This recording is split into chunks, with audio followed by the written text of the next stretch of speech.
मेरे चैनल में आपका बहुत बहुत स्वागत है। आप सब कैसे हो?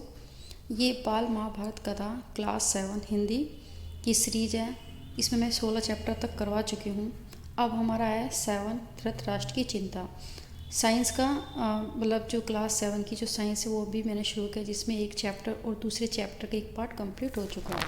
यदि आपको देखना है तो आप जाकर देख सकते हो। तो मैं इसमें डिस्क्रिप्शन बॉक्स में उसका लिंक डाल दूँगी, तो आप जाके देख सकते हो। तो शुरू करते हैं धृतराष्ट्र की चिंता। जब ये पूरे कंप्लीट हो जाएगा तो मैं इसकी क्वेश्चन आंसर कराऊंगी इंपॉर्टेंट, जो आपके एग्ज़ाम के लिए काफ़ी बेनिफिशियल होंगे, और उसके जो भी डिफ़िकल्ट वर्ड्स हैं सब। तो शुरू करते हैं। धृतराष्ट्र की चिंता। जब द्रौपदी को साथ लेकर पांडव वन की ओर जाने लगे थे, तो धृतराष्ट्र ने विदुर को बुलाया, जो उनके मंत्री थे, और पूछा, विदुर, पांडु के बेटे और द्रौपदी कैसे जा रहे हैं? मैं कुछ देख नहीं सकता हूँ, तुम ही बताओ कैसे जा रहे हैं वे। तो विदुर ने कहा, जो कुंती पुत्र युधिष्ठिर है, कपड़े से चेहरा ढक कर जा रहे हैं। भीमसेन अपनी दोनों भुजाओं को निहारता मतलब देखता हुआ। अर्जुन हाथ में कुछ बालू लिए, बालू का मतलब रेत लिए, उसे बिखेरता हुआ। नकुल और सहदेव सारे शरीर में धूल रमाए हुए और क्रमशः मतलब एक के बाद एक लाइन वाइज युधिष्ठिर के पीछे पीछे जा रहे हैं। द्रौपदी ने बिखरे हुए केशव मतलब बालों से सारा मुख ढक लिया है और आंसू बहाती हुई युधिष्ठिर का अनुसरण कर रही है, मतलब उसको फॉलो करे, क्योंकि इसके साथ बहुत ही गलत हुआ था कुरुसभा में। यह सुनकर धृतराष्ट्र की आशंका और भी चिंता पहले से भी अधिक प्रबल हो गई, मतलब पहले से ज़्यादा हो गई, उग्र हो गई। विदुर बार बार धृतराष्ट्र से आग्रह करते थे, मतलब उनको कहते थे कि आप पांडव के साथ संधि कर लें, मतलब उनके साथ मेल कर लें। विदुर अक्सर इसी भांति धृतराष्ट्र को उपदेश दिया करते थे। विदुर की बुद्धिमत्ता का धृतराष्ट्र पर भारी प्रभाव था, मतलब वो काफ़ी इम्प्रेसिव थे उससे। इसलिए शुरू में तो वह विदुर की बातें सुन लिया करते थे, परंतु बार बार विदुर को ऐसी ही बातें सुनते सुनते वह ऊब गए थे। क्यों? क्योंकि उन्हें अपने बेटे की बात अच्छी लगती थी जो वे कहते थे। एक दिन विदुर ने फिर वही बात छेड़ी, तो धृतराष्ट्र झुल्लाकर बोले, मतलब गुस्से में बोले, विदुर, मुझे यह तुम्हारे सलाह की जरूरत नहीं है, अगर चाहो तो तुम भी पांडव के साथ चले जाओ। धृतराष्ट्र यह कहकर बड़े क्रोध के साथ विदुर की उत्तर की प्रतीक्षा, मतलब जो वो आंसर देने वाले थे, उसका इंतजार किए बिना ही अंतःपुर में को चले गए। विदुर ने मन में कहा कि अब इस वंश का सर्वनाश निश्चित है, क्योंकि उन्होंने अपने बच्चों को, अपने बेटे बहू सबका राज्य पर सब कुछ छीन कर छल कपट से उनको वनवास दे दिया है। रथ जुतवाया और उस पर चढ़कर जंगल की ओर तेजी से चल पड़े, जहाँ पांडव अपने वनवास का काल व्यतीत कर रहे थे। मतलब जहाँ पे जो वनवास थे, उनको 13 साल का जो वनवास था, और उसमें एक अज्ञातवास का था, तो उसको व्यतीत कर रहे थे, बिता रहे थे। विदुर के चले जाने पर धृतराष्ट्र और भी चिंतित हो गए। वह सोचने लगे कि मैंने ये क्या कर दिया है, विदुर को भगाकर मैंने भारी भूल कर दी है। यह सोच रहा धृतराष्ट्र ने संजय को बुलाया, और जो उसका सारथी था, मतलब सारथी था, तो बुलाकर कहा कि मैंने अपने प्रिय विदुर को बहुत ही बुरा भला कह दिया है। इससे गुस्सा होकर वह वन में चला गया। तुम जाकर उसे किसी भी प्रकार समझा बुझाकर मेरे पास वापस ले आओ। धृतराष्ट्र की बातें मानकर संजय जंगल में पांडव के आश्रम में जा पहुँचे। संजय ने विदुर से बड़ी नम्रता के साथ कहा, धृतराष्ट्र अपनी भूल पर पछता रहे हैं, और आप यदि वापस नहीं लौटे तो वह अपने प्राणों को छोड़ देंगे। कृपया अभी लौट चलिए। यह सुनकर विदुर युधिष्ठिर आदि से विदा लेकर हस्तिनापुर के लिए चल पड़े। हस्तिनापुर पहुंचकर जब धृतराष्ट्र के सामने गए, तो धृतराष्ट्र ने बड़े प्रेम से गले लगाया और गदगद स्वर में बोले, निर्दोष विदुर, मैं उतावली में जो कुछ, मतलब जल्दी में मैंने जो भी कुछ तुम्हें भला बुरा कह बैठा, उसका बुरा मत माना और मुझे क्षमा कीजिए, क्योंकि उसकी गलती थी धृतराष्ट्र की। इसी तरह एक बार जो महर्षि मैत्रेय है, वो धृतराष्ट्र के दरबार में पहुँचे। राजा ने उनका समुचित आदर सत्कार करके प्रश्न किया। फिर महर्षि से हाथ जोड़कर पूछा कि कुरु जांगल में के वन में आपने मेरे प्यारे पुत्र वीर पांडव को तो देखा होगा, वे कुशल तो हैं। महर्षि मैत्रेय ने कहा, राजन, काम्यक वन में संयोग से युधिष्ठिर से मेरी भेंट हुई थी। वन के दूसरे ऋषि मुनि भी उनसे मिलने उनके आश्रम पे आए थे। हस्तिनापुर में जो कुछ भी हुआ था उसका सारा हाल उन्होंने मुझे बताया था। यही कारण है कि मैं आपके यहाँ पे आया हूँ। आप और भीष्म के रहते हुए ऐसा नहीं होना चाहिए था, मतलब इतना गलत नहीं होना चाहिए था पांडवों के साथ। इसी अवसर पर दुर्योधन भी सभा में मौजूद था। मुनि ने भी उनकी ओर देखकर कहा, राजकुमार, तुम्हारी भलाई के लिए मैं कहता हूँ कि सुनो, पांडव को धोखा देने का विचार छोड़ दो। उनसे वैर मोल न लो, मतलब उनसे दुश्मनी मोल न लो, उनके साथ आप मेल कर लो, इसी में तुम्हारी भलाई है। ऋषि ने यूँ मीठी बातों से दुर्योधन को समझाया, पर जिद्दी और नासमझ जो दुर्योधन था वो क्या हो, उसने बल्कि उनकी तरफ को देखा तक नहीं और वह कुछ बोला भी नहीं, बल्कि अपनी जांघ पर हाथ ठोकता हुआ और पैर को अंगूठी से जमीन से कुरेदता मुस्कुराता हुआ खड़ा रहा। दुर्योधन की इस छिटाई मतलब इस छिंडोली मतलब ना ध्यान देकर जो महर्षि बड़े क्रोधी थे, उन्होंने कहा, दुर्योधन, याद रखो, अपने घमंड का फल तुम्हें अवश्य पाओगे। मतलब यदि हम घमंड करेंगे तो हमें उसका प्रायश्चित करना ही पड़ेगा। इसी के बीच में हस्तिनापुर से हुई घटनाएं जो भी हुई थी उसकी खबर श्री कृष्ण जी को लगी। उन्हें यह पता चला कि पांचों पांडव द्रौपदी समेत वन में चले गए हैं। फिर यह खबर पाते ही वह फौरन उस जंगल को चल पड़े जहाँ पांडव ठहरे हुए थे। श्री कृष्ण जब पांडव से भेंट करने के लिए जाने लगे तो उनके साथ कैकेयी, भोज, पृष्टि जाति के नेता और चेदी राज, धृष्टकेतु और इनके साथ गए थे। तो इन लोगों के साथ ही पूछा जा सकता है कि कौन कौन गए थे श्री कृष्ण जी के साथ। तो कैकेयी, भोज, पृष्टि के जाति के नेता थे और चेदी राज, धृष्टकेतु थे, तो सब इनके साथ गए थे। इन लोगों के साथ पांडव का बड़ा ही स्नेह संबंध था और वे बड़ी श्रद्धा से उन्हें देखते थे। द्रौपदी श्री कृष्ण से मिले कृष्ण को देखते हुए इनकी आंखों में अविरल अविरल मतलब बहुत सारे अश्रुधारा, आंखों से आंसू की धारा बह चली और बड़ी मुश्किल से वह बोली, इस तरह अपमानित होने के बाद मेरा जीना ही बेकार है। मेरा कोई नहीं रहा और आप भी मेरे न रहे। जो उसमें राज्यसभा में जो उसके साथ हुआ था। यह कहते कहते द्रौपदी की बड़ी बड़ी जो आंखों में गर्म गर्म आंसू की धारा बहने लगी। वह आगे न बोल सकी। करुण स्वर में विलाप मतलब इस तरह से रोती हुई द्रौपदी श्री कृष्ण ने बहुत समझाया उसको और धीरज भी बंधाया। वह बोले, बहन द्रौपदी, जिन्होंने तुम्हारा अपमान किया है उन सब की लाशें युद्ध के मैदान में खून से लथपथ होकर ही पड़ेगी। तुम शोक न करो, मतलब तुम इस तरह से परेशान मत हो। मैं वचन देता हूँ कि पांडव की हर प्रकार से सहायता करूँगा। यह भी निश्चय मानो कि तुम सम्राज्ञी के पद को फिर सुशोभित करेंगे। सम्राज्ञी का मतलब सम्राट की जो पत्नी थी, सम्राट बनेगा उनकी पत्नी को क्या बोलते हैं, सम्राज्ञी बोलते हैं। और धृष्टद्युम्न ने भी बहन को सांत्वना दी, उसका भाई था, और समझाते हुए कहा कि श्री कृष्ण की प्रतिज्ञा अवश्य पूरी होगी। इसके बाद श्री कृष्ण पांडव से विदा हुए। साथ में अर्जुन की पत्नी सुभद्रा थी और जो उनके पुत्र अभिमन्यु को भी द्वारिकापुरी ले गए, क्योंकि जो सुभद्रा थी कृष्ण जी की बहन थी, बुआ वगैरह की लड़की थी, तो ले गए। और द्रौपदी के पुत्रों को धृष्टद्युम्न पांचाल देश ले गया, मतलब उसका मामा उसको ले गया। अब आया हमारा भीम और हनुमान। 18 सुहावना सा मौसम था। द्रौपदी आश्रम के बाहर खड़ी थी, इतने में एक सुंदर फूल हवा से उड़ता हुआ उसके पास आया। मतलब वो फूल था काफ़ी प्यारा, देखने में काफ़ी अच्छा लग रहा था। द्रौपदी ने उसे उठा लिया और भीमसेन के पास जाकर बोली, क्या तुम जैसे ही कुछ और इस तरह के क्या आप फूल ला सकते हो? यह कहती हुई द्रौपदी हाथ में फूल लिए युधिष्ठिर के पास दौड़ी गई। द्रौपदी की इच्छा पूरी करने के लिए भीमसेन उस फूल की तलाश में निकल पड़ा जो भी वो द्रौपदी के पास आया था फूल। चलते चलते वह पहाड़ की घाटी में जा पहुंचा, जहाँ केले के पेड़ों का एक विशाल मतलब काफ़ी बड़ा बगीचा था। बगीचे में एक बड़ा भारी बंदर रास्ता रोके लेटा हुआ था। बंदर ने भीम की तरफ को देखा, कहा, मैं कुछ अस्वस्थ हूँ, मतलब मैं ठीक तरह महसूस नहीं कर रहा हूँ, इसलिए लेटा हूँ। जरा आँख लग गई थी तो तुमने आकर नींद खराब कर दी। तुमने मुझे क्यों जगाया? तो बंदर बोलता, क्यों जगाया? एक बंदर के इस प्रकार मनुष्य जैसा उपदेश देने पर भीमसेन को बड़ा क्रोध आया और बोला, जानते हो मैं कौन हूँ? मैं कुरुवंश का वीर कुंती का बेटा हूँ।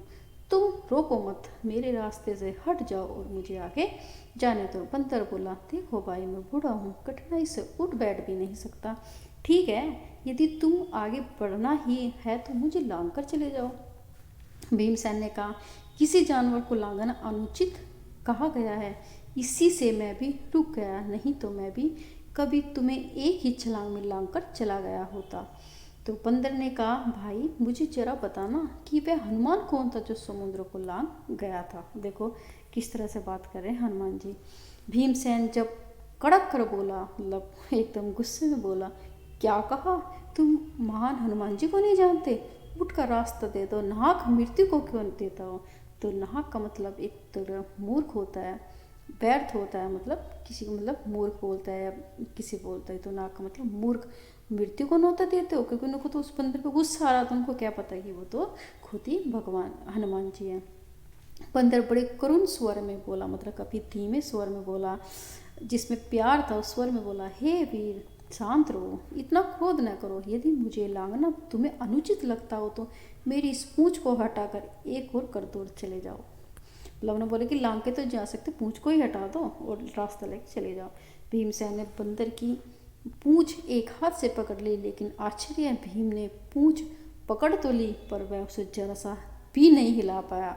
उठने की तो कौन कहे, उसे बड़ा ताज्जुब होने लगा, मतलब आश्चर्य होने लगा कि वह क्या बात है। उसने दोनों हाथों से पूंछ पकड़कर खूब जोर लगाया, किंतु पूंछ वैसी की वैसी रही, क्योंकि उनमें हनुमान जी की शक्ति थी। भीम बड़ा लज्जित, देखो इसको भीम को अपने बल पर क्या था, उसको घमंड था, तो उन्होंने क्या किया, उस घमंड को चूर किया पहले। तो भीम बड़ा लज्जित हुआ, उसका गर्व चूर हो गया, उसे बड़ा विस्मय होने लगा कि मुझसे अधिकतर ताकतवर, मतलब विस्मय का मतलब अफसोस होने लगा कि मुझसे ताकतवर भी तो यह है, यह कौन है, मतलब जो इस तरह से बात कर रहे हैं। भीम के मन में बलिष्ठों के लिए बड़ी श्रद्धा, मतलब जो बलशाली होते तो उनके लिए काफ़ी श्रद्धा रखता था। वह नर्म में हो गया और बोला, मुझे क्षमा कीजिए, आप कौन है? हनुमान जी ने कहा, हे पांडव वीर हनुमान, मैं ही हूँ, वानर श्रेष्ठ, मुझसे बढ़कर भाग्यवान और कौन रहेगा। तो कौन बोलते हैं? ये बोलते हैं भीमसेन कि वानर श्रेष्ठ, मुझसे बढ़कर भाग्यवान और कौन होगा जो मुझे आपके दर्शन प्राप्त हुए। कहकर भीमसेन ने हनुमान जी को क्या किया, दंडवत प्रणाम किया। मारुति ने आशीर्वाद दिया, मारुति क्योंकि वो मतलब हवा के वेग की तरह से चलते थे तो इसलिए उनको मारुति बोलते हैं। मारुति ने आशीर्वाद दिया, भीम युद्ध के समय तुम्हारे भाई अर्जुन के रथ पर उड़ने वाला जो ध्वजा है, मतलब जो झंडा है, वहाँ पे मैं ही विद्यमान रहूँगा, विजय तुम्हारी ही होगी। इसके बाद हनुमान जी ने भीमसेन को के पास झरने में खिले हुए सुगंधित फूल दिखाए। फूलों को देखते ही भीमसेन को द्रौपदी का स्मरण आया और उसने जल्दी से फूल तोड़े, बड़े वेग बड़ी तेजी से आश्रम की ओर लौट गए। तो आप देखो कि जिस रथ पर हनुमान जी का ध्वज में हनुमान जी बैठे थे, श्री कृष्ण जी उनके साथ थे, तो वहाँ पे जीत तो होनी निश्चित ही थी। अब द्वेष करने वालों का जी नहीं पड़ता, यह है हमारा 19वां अध्याय। तो इसको देखते हैं। पांडव के वनवास के दिनों में कई ब्राह्मण उनके आश्रम में आए। जब पांडव वनवास में थे तो काफ़ी ब्राह्मण आए। वहाँ से लौटकर वे हस्तिनापुर पहुँचे और धृतराष्ट्र को पांडव के हालचाल सुनाए। धृतराष्ट्र ने जब यह सुना कि पांडव वन में बड़ी तकलीफें उठा रहे हैं तो उनके मन में चिंता होने लगी, लेकिन दुर्योधन और शकुनी कुछ और ही सोचते थे। कर्ण और शकुनी थे, दुर्योधन की चापलूसी किया करते थे, किंतु दुर्योधन को भला इतने से संतोष कहाँ था। वह कर्ण से कहता, कर्ण मैं तो चाहता हूँ कि पांडव को मुसीबत में पड़े हुए अपनी आंखों से मैं देखूं, इसीलिए तुम और मामा शकुनी कुछ ऐसा उपाय करो कि वन में जाकर पांडव को देखने की पिताजी से अनुमति मिल जाए। कर्ण बोला, द्वैत्य वन में कुछ बस्तियाँ हैं, कि एक वन था जिसका नाम द्वैत्य वन था, उसमें कुछ बस्तियाँ हैं जो हमारे अधीन हैं।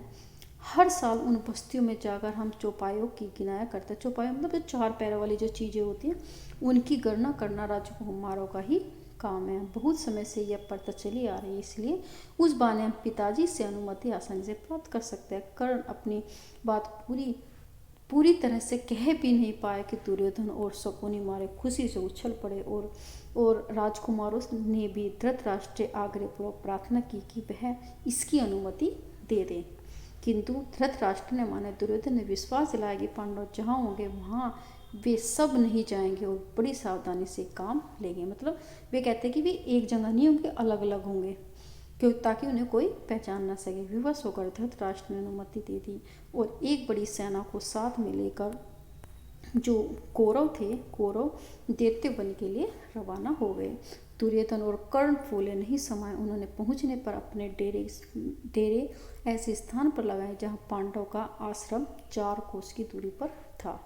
गंधर्व राज जो चित्रसेन भी अपने परिवार के साथ उसी जलाशय के तट पर डेरा डाले हुए था। दुर्योधन के अनुचरण जलाशय के पास गए। अनुचर मतलब जो उनको अनुसर करते थे, उनके चेले चपटे, तो पास गए और किनारे पर तंबू गाड़ने लगे। इस पर जो गंधर्व राज के नौकर बहुत बिगड़े और क्या किया उन्होंने, दुर्योधन के अनुचरों मतलब उनकी रक्षा करने वाले थे या उनके जो साथ मतलब उनकी सेवा करने वाले थे, तो उनको उनकी खूब मतलब खूब अत्याचार उनको पिटाई करी और वे कुछ न कर सके और अपने प्राण लेकर भाग गए। दुर्योधन को जब इस बात का पता चला तो उसने क्रोध की सीमा न रही उसकी और अपनी सेना लेकर तालाब की ओर बढ़ा। वहाँ पहुँचना था कि गंधर्व और कौरव की सेनाएं आपस में काफ़ी भिड़ गई और घोर संग्राम छिड़ गया।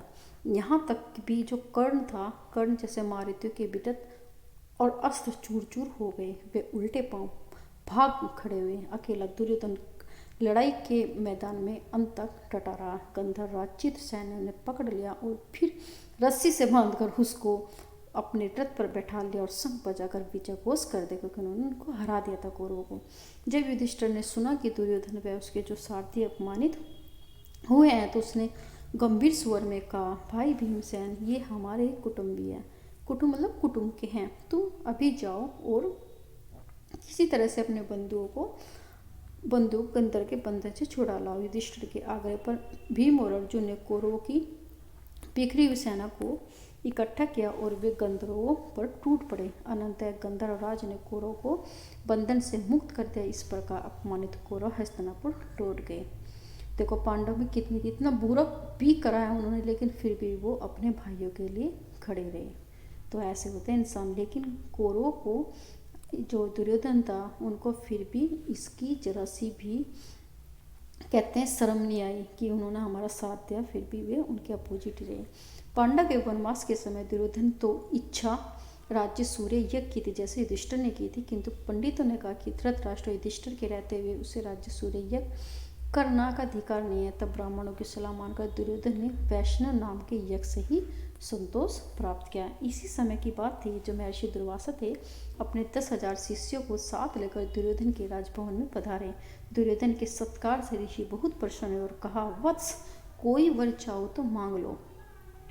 दुर्योधन बोला, मुनिवर, प्रार्थना यही है कि जैसे आपने शिष्यों समेत अतिथि बनकर मुझे अनुग्रहित किया, मतलब आपने मुझे गदगद किया है, वैसे ही वन में मेरे भाई पांडव के यहाँ जाकर उनका भी सत्कार स्वीकार करें और फिर ऐसी एक छोटी सी बात मेरे लिए करने की कृपा करें। वो तो क्या करना चाहता था, उनके पास तो खाने के भी परेशानी था, लेकिन वो उनकी बेइज्जती करना चाहता था, अपने अपमान का बदला लेना चाहता था दुर्योधन। वह यह भी आप अपने शिष्यों समेत ठीक ऐसे ही युधिष्ठिर के आश्रम में जाएं जब द्रौपदी पांडव और उनके परिवार को भोजन करा चुकी हो और जब सभी लोग आराम से बैठे विश्राम कर रहे हो। उन्होंने दुर्योधन की प्रार्थना तुरंत मान ली। दुर्वासा ऋषि अपने शिष्यों के साथ युधिष्ठिर के आश्रम में जा पहुंचे। युधिष्ठिर ने भाइयों समेत ऋषि की बड़ी आवभगत की और उनका सत्कार भी किया। कुछ देर बाद मुनि ने कहा, अच्छा, हम सब अभी स्नान करके आते हैं, तब तक भोजन तैयार करके रखना। कहकर दुर्वासा जो ऋषि थे शिष्य समेत नदी पर क्या करने लगे, स्नान करने लगे। अब वनवास के प्रारंभ में क्या था कि जब वो वनवास गए थे उससे पहले युधिष्ठिर से प्रसन्न होकर जो सूर्य भगवान थे उन्होंने उसे अक्षय पात्र दिया था और कहा था कि 12 बरस तक, क्योंकि 12 तो बरस थे और 1 साल क्या था उनका ज्ञातवास था, कि 12 बरस तक उसके द्वारा मैं तुम्हें भोजन दिया करूँगा। मतलब इस अक्षय पात्र बर्तन था वो अक्षय पात्र, उससे भोजन दूंगी। इसकी विशेषता यह है कि द्रौपदी हर रोज चाहे जितने भी लोगों को इस पात्र में से भोजन खिला सकती है, परंतु सबके भोजन कर लेने के बाद जब द्रौपदी स्वयं भी भोजन कर चुकी होगी तब इस बर्तन की यह शक्ति अगले दिन तक के लिए लुप्त हो जाएगी। मतलब अगले दिन तक उससे आप खाना नहीं ले सकते। जिस समय दुर्वासा ऋषि आए उस समय सभी को खिला पिलाकर द्रौपदी भी भोजन कर चुकी। देखो दुर्योधन कितना षड्यंत्र था, उसने पहले बताया था कि इसकी अक्षय पात्र की क्या शक्ति है, तो इसलिए उसकी बेइज्जती करने के लिए दुर्वासा ऋषि को उन्होंने क्या अनुग्रहित किया, कन्वेंस किया कि आप वहाँ पे जाइए। इसीलिए सूर्य का अक्षय पात्र उस दिन के लिए खाली हो चुका था। मतलब उसके बाद में जब द्रौपदी खाना कर चुकी थी तो अगले दिन तक उससे कोई भी हम खाना नहीं प्राप्त कर सकते थे। तो द्रौपदी बड़ी चिंतित हो उठी और कोई सहारा नहीं पाकर उसने परमात्मा की शरण ली। मतलब उसने ईश्वर को याद किया, श्री कृष्ण को याद किया।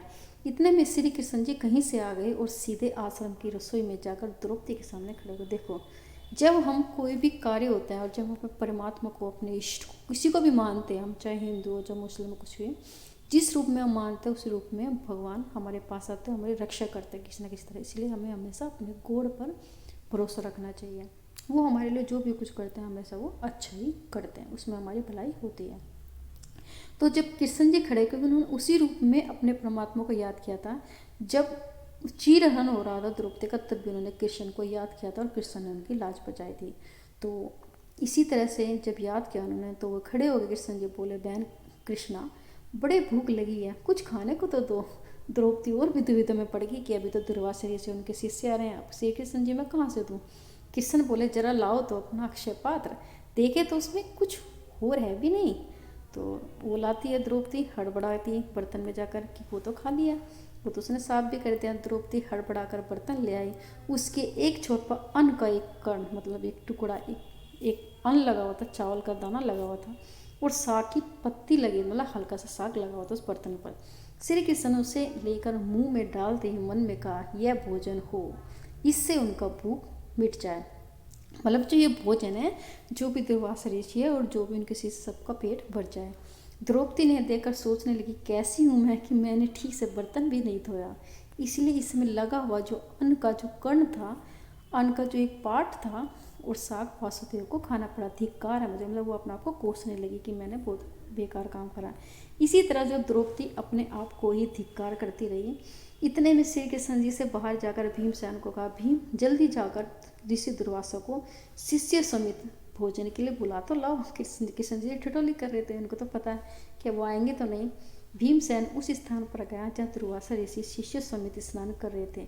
नजदीक जाकर भीमसेन देखता क्या है, दुर्वासा ऋषि का सारा जो शिष्य समुदाय स्नान करके भोजन भी कर चुका है। तो शिष्य दुर्वासा से कह रहे थे, गुरुदेव युधिष्ठिर से हम व्रत ही, मतलब बेकार में कह आए हैं कि भोजन तैयार कर करना, हमारा तो पेट ही भरा हुआ है। क्योंकि कृष्ण जी ने जो वो अन्न का दाना खाया था, जो साग की पत्ती खाई थी, उसी से ही उनका वो पेट भर गया। वो भगवान थे तो उन्होंने उनको वहीं से तृप्त कर दिया, दुर्वासा ऋषि उनके शिष्य को।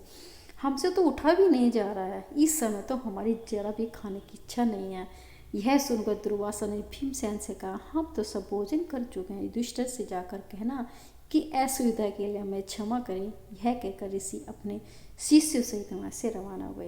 देखो, जहाँ सत्य होता है, जहाँ पे छल कपट नहीं होता, वहाँ भगवान अपना आप ही रक्षा करते और हमारी लाज बचाते हैं। इसलिए हमें हर चीज़ में अपने भगवान को, इष्ट को हमेशा धन्यवाद देना चाहिए। आगे जो 20वां है ये हम करेंगे अगले इसमें चैप्टर में। आपको अच्छा लगे तो आप इस चैनल को लाइक शेयर सब्सक्राइब कीजिए, ताकि मैं कंटिन्यू आपको वीडियो प्रोवाइड कर सकूँ। मैंने अभी साइंस का भी चैप्टर किया है, एक चैप्टर दूसरा का एक पार्ट है, तो आप उसको भी जाके देख सकते हैं। तो तब तक के लिए अपना ध्यान रखिए।